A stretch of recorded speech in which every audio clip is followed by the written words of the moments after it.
What up, nerds? My name is Leslie Smith. You're watching The Nerdy Narrative, and today's video is all about my week of reading. Everything I finished reading, what I thought about it, what I'm currently reading, and then what I plan to read next. Well, the first thing that I finished reading this week is Servants of the Dark Gods by Joseph Sale. This is a collection of short stories and novellas that are about the characters from the Book of Thrice Dead series. Those of you who have been watching the channel over the last 12 months, you've no doubt heard me talk about my love and enjoyment of the Book of Thrice Dead series by this author. So I'm sure it is no surprise to anyone that's heard me talk about that series that I loved this new collection that's coming out. As soon as it's up on Goodreads, I'll leave my review there. On to my next completed read for this week, The Gathering Storm by Brandon Sanderson and Robert Jordan, book 12 of the Wheel of Time series, and I just absolutely loved this book. I loved this book so much. I forgot how much I love this book,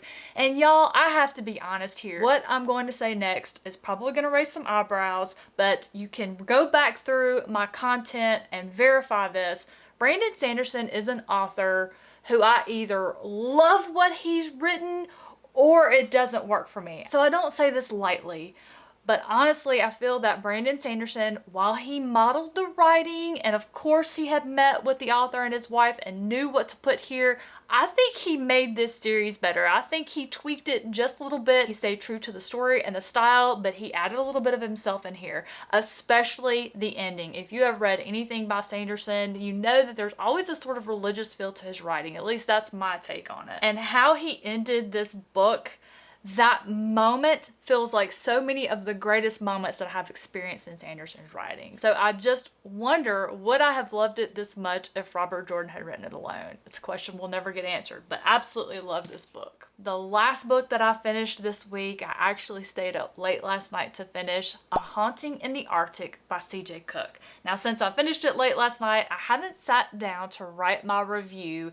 I need to go back through my notes and just sit in my thoughts for a while. This is one I need to think about before I write my review. I felt a little disappointed in the ending. It's about a shipwreck off the coast in Iceland. It has been there for many decades. It's finally been decided and a date set that this shipwreck is going to be pulled off the shore and sunk. With that date approaching, explorer Dominique wants to go out and film footage of the vessel, do some exploration, and essentially build up a following on TikTok. It's told in a dual timeline format. We have Dominique as she is exploring the vessel, and the other timeline is told through the perspective of Nikki, the daughter of the original owner of the ship when it was a whaling ship. I am going to film a dedicated review for A Haunting in the Arctic. I just need to sit in my feelings about it for a little bit. Let's move into what am I currently reading. Yesterday, I started Emily Henry's Beach Read. I'm buddy reading this with my friend Kate from the Literary Apothecary, who is also the patron pick of the month. She got to choose a book. Well, okay, I sort of made the choice for her. When I spun my trusty wheel of names to see which of my patrons would get to select a book for me to read during the month of February, it landed on Kate, and I messaged Kate and I was like, hey, you're my patron pick of the month. Do you want to buddy read Beach Read? Because I know we both have it. And she was like, of course, that would be great. We need a romance book for February. It's no secret that I love Emily Henry's writing.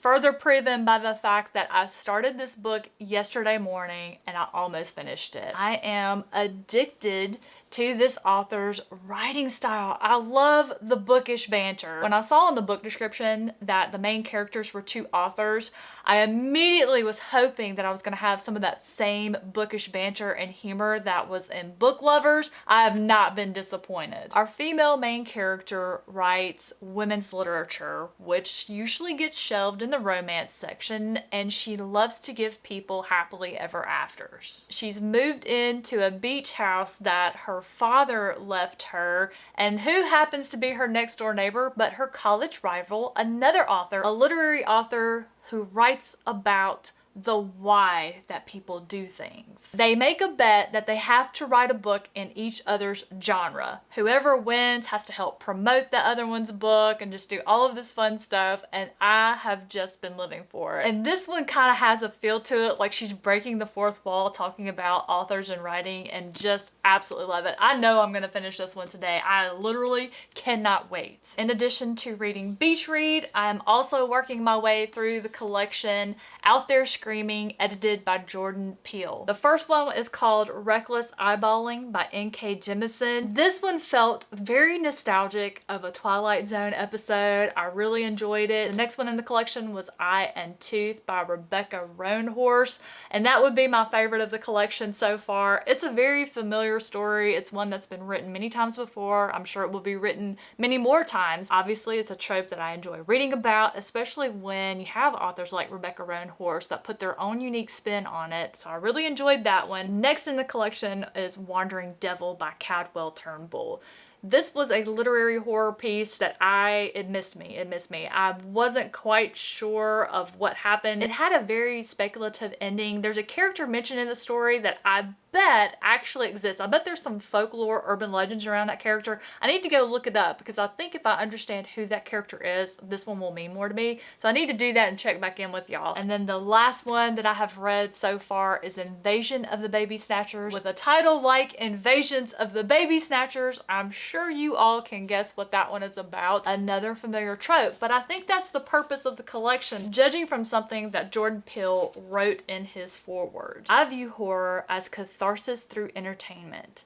It's a way to work through your deepest pain or fear. So it's my belief through the first few that I've read so far that these authors are taking well-known things that people fear and just creating a whole new level of horror to go along with it. So definitely enjoying this one. Looking forward to continuing along in the coming days. I've been buddy reading these short stories with my friend Sharon. I need to message her and see if she's read the next story yet so we can chat about that one. For those of you who have already read the collection, it's the book pick of the month for the Literally Dead Book Club. I'll leave a link down below to the channel Books and Lala if you want to join in on the conversation that's going on Goodreads, and later I believe there's going to be a live show too. That will bring us to the TBR section of the video. I know I'm going to finish Beach Read today. The next physical read that I'm going to be picking up is Jonathan Neves Meyer's Vevan Song. Vevan Song is the first in a series. I believe it's going to be a quartet. It's a science fiction fantasy dystopia. I'm excited. This is a new to me author. This one was also entered into SBFB09, so I'm really excited about it. I've seen a lot of really good reviews.